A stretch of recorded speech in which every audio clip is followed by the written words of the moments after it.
This is Real News Media TV, coverage you can trust. Please like, share, subscribe, and hit the notification bell. Select all for daily news updates. Good morning, my Real News Media TV family. Thank you so much for tuning in this morning, and I'm wishing for everyone a wonderful and a productive day.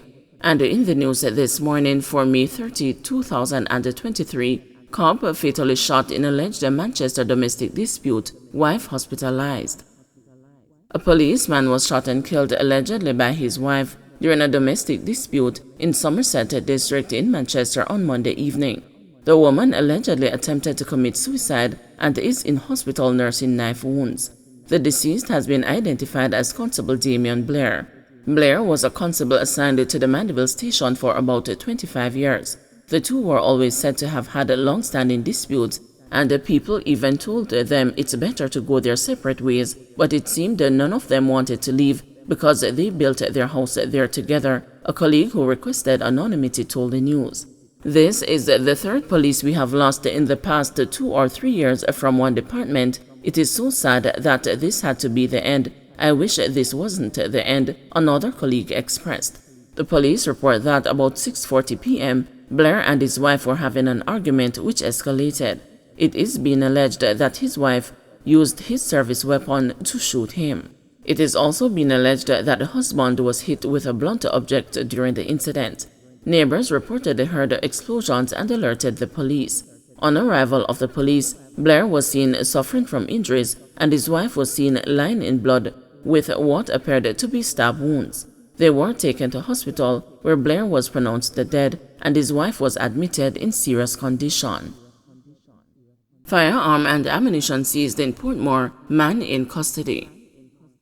Cops assigned to the St. Catharines South Police Division yesterday arrested a man in relation to the seizure of an illegal firearm and ammunition during an operation on Wallen Avenue, Old Brayton, Portmore in St. Catharines. Reports are that about 12:20 p.m., lawmen were in the area when the premises that was occupied by the man was searched. During the search, the police say a Taurus 9mm pistol with a magazine containing 10 9mm rounds of ammunition was found inside the house. He was taken into custody in relation to this seizure.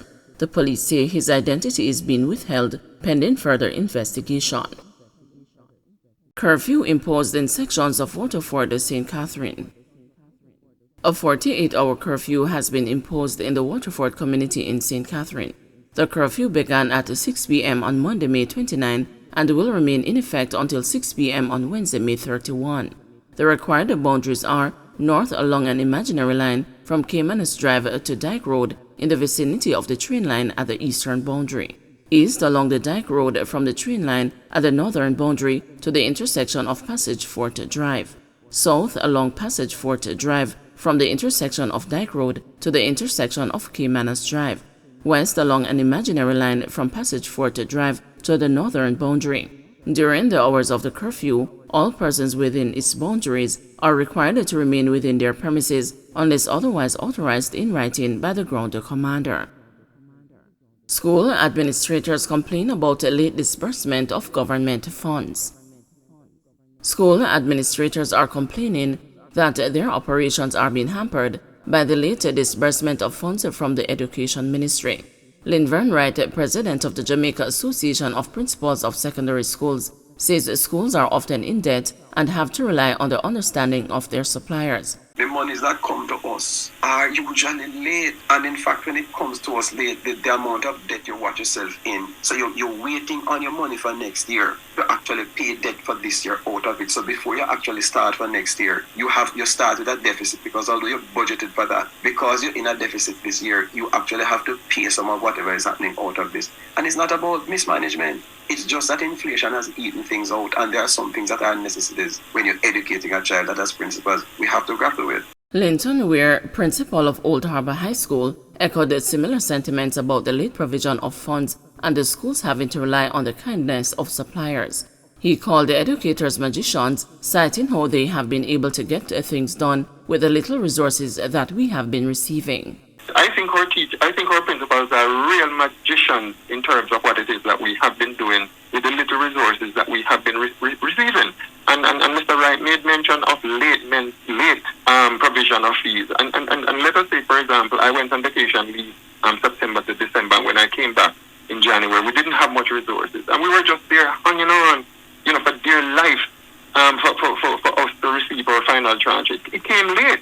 And while it is that it came late, it was just a drop in the bucket, because the thing about it is that we would have, luckily we have good suppliers who would have able to credit us the different items, and we were able to pay. But we have to be extremely serious about education, and we have to be extremely serious about how it is that we plan to educate our Jamaican boys and girls.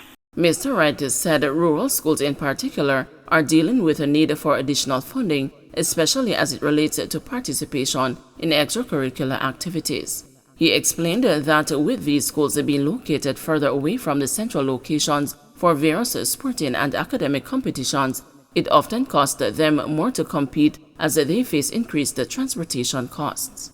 Rural schools are especially affected because some of these things that you have to take children to, if you have to participate in sports, if you have to participate in festival, if you have to participate in anything like Schools Challenge. Just imagine a school in Westmoreland having to travel to Kingston. The cost is no less than $90,000 for a bus. And when you want to participate with children like this, you have to make decisions about which one to do or which one not to do. But the children in school who have these diverse interests and would want to be opening their horizons are not diminished. They are there, but you just don't have the funds to do these things in a time like this.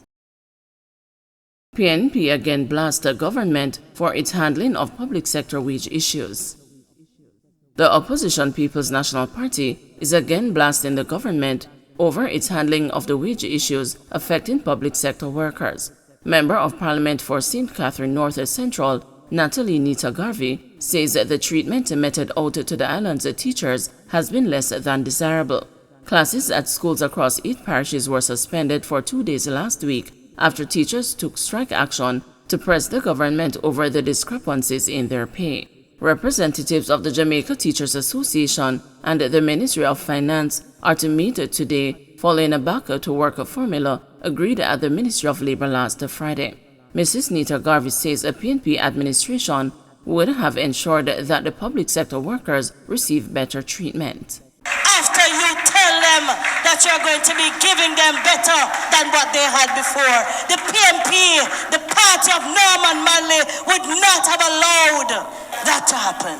There are people today who are worse off than they were before the restructuring exercise. There are people today who can tell you that they have been given a 6 for a 9. We are standing with the teachers. We are standing with our police officers. We are standing with our nurses. We are standing with our firefighters. We are standing with our correctional officers. We are standing with our civil servants. Don't forget to like, share, subscribe, and hit the notification bell. Select all for daily news updates.